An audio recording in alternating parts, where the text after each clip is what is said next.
ഇടുക്കിയിൽ വീട്ടിൽ യുവതി പ്രസവിച്ച കുഞ്ഞ് പ്രസവത്തിന് മുൻപ് തന്നെ മരിച്ചിരുന്നുവെന്ന് പോസ്റ്റ്മോർട്ടം റിപ്പോർട്ട്. അസ്വാഭാവിക മരണത്തിനെടുത്ത കേസ് ഒഴിവാക്കി യുവതി വീട്ടിൽ പ്രസവിക്കാനുണ്ടായ സാഹചര്യം അന്വേഷിക്കും. വിജിയെ ആശുപത്രിയിൽ എത്തിച്ചിരുന്നെങ്കിൽ കുഞ്ഞ് രക്ഷപ്പെടുമായിരുന്നുവെന്ന് ആരോഗ്യവകുപ്പ്. ഭർത്താവിനെതിരെ നടപടി വേണമെന്നാണ് പോലീസിന്റെ റിപ്പോർട്ട്. രാഹുൽ സുരേഷ് നൽകും വിശദാംശങ്ങൾ. രാഹുൽ, ഇതിലിപ്പോൾ നേരത്തെ പറഞ്ഞിരുന്ന പോസ്റ്റ്മോർട്ടം റിപ്പോർട്ട് അനുസരിച്ച് എന്തായിരിക്കും നടപടി എന്നുള്ളത് തീരുമാനിക്കുമെന്നായിരുന്നു. പക്ഷേ കുഞ്ഞ് ഈ പ്രസവത്തിന് മുൻപ് തന്നെ മരിച്ചിരുന്നു എന്ന കാര്യം വ്യക്തമാക്കുന്നതാണ് ഇപ്പോൾ റിപ്പോർട്ട്. അതുകൊണ്ട് തന്നെ അസ്വാഭാവിക മരണത്തിനുള്ള കേസ് ഒഴിവാക്കി.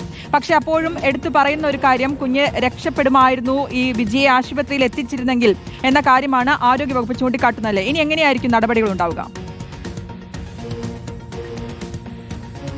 ശ്രുതി, മണിയാറാംകുടി സ്വദേശിയായിട്ടുള്ള ജോൺസന്റെയും വിജിന്റെയും നവജാത ശിശുവാണ് കഴിഞ്ഞ ദിവസം പ്രസവത്തെ തുടർന്ന് മരിച്ചത്. ആ വീട്ടിൽ വെച്ച് തന്നെയായിരുന്നു പ്രസവം നടന്നത്.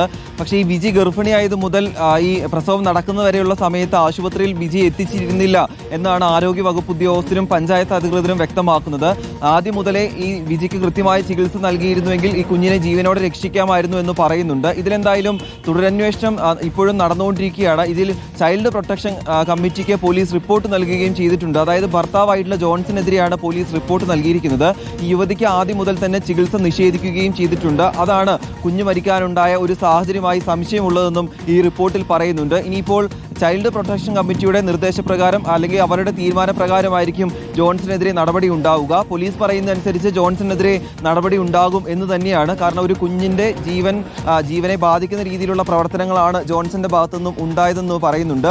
അതുകൂടാതെ തന്നെ ഇവർക്ക് മറ്റ് രണ്ട് മക്കൾ കൂടിയുണ്ട്. ഈ രണ്ട് മക്കൾക്കും ഇതുവരെയും ഒരു ചികിത്സയും നൽകിയിട്ടില്ല ആരോഗ്യപരമായും. അതോടൊപ്പം തന്നെ ഈ രണ്ട് കുട്ടികളെയും സ്കൂളുകളിൽ വിടാനും തയ്യാറായിട്ടില്ല. അതുകൊണ്ട് അവരുടെ അവകാശങ്ങൾ ലംഘിക്കുന്ന രീതിയിലുള്ള പ്രവർത്തനങ്ങളാണ് ഈ ജോൺസന്റെ ഭാഗത്തുനിന്നും ഉണ്ടാകുന്നതെന്നും പറയുന്നുണ്ട്. ഇതിലെന്തായാലും ചൈൽഡ് പ്രൊട്ടക്ഷൻ കമ്മിറ്റിയുടെ തീരുമാനപ്രകാരമായിരിക്കും ജോൺസണെതിരെയുള്ള തുടർ നടപടികൾ ഉണ്ടാവുക. ഇന്നലെയായിരുന്നു ഈ കുട്ടിയുടെ പോസ്റ്റ്മോർട്ടം നടപടികൾ കഴിഞ്ഞത്. ഇന്ന് രാവിലെ ലഭിച്ച പ്രാഥമിക പോസ്റ്റ്മോർട്ടം റിപ്പോർട്ടിന്റെ അടിസ്ഥാനത്തിൽ കൂടിയാണ് കേസ് ഒഴിവാക്കുകയും ചെയ്തിരിക്കുന്നത്. ശ്രുതി, ശരി. രാഹുൽ സുരേഷാണ് വിശദാംശങ്ങൾ നൽകിയത്.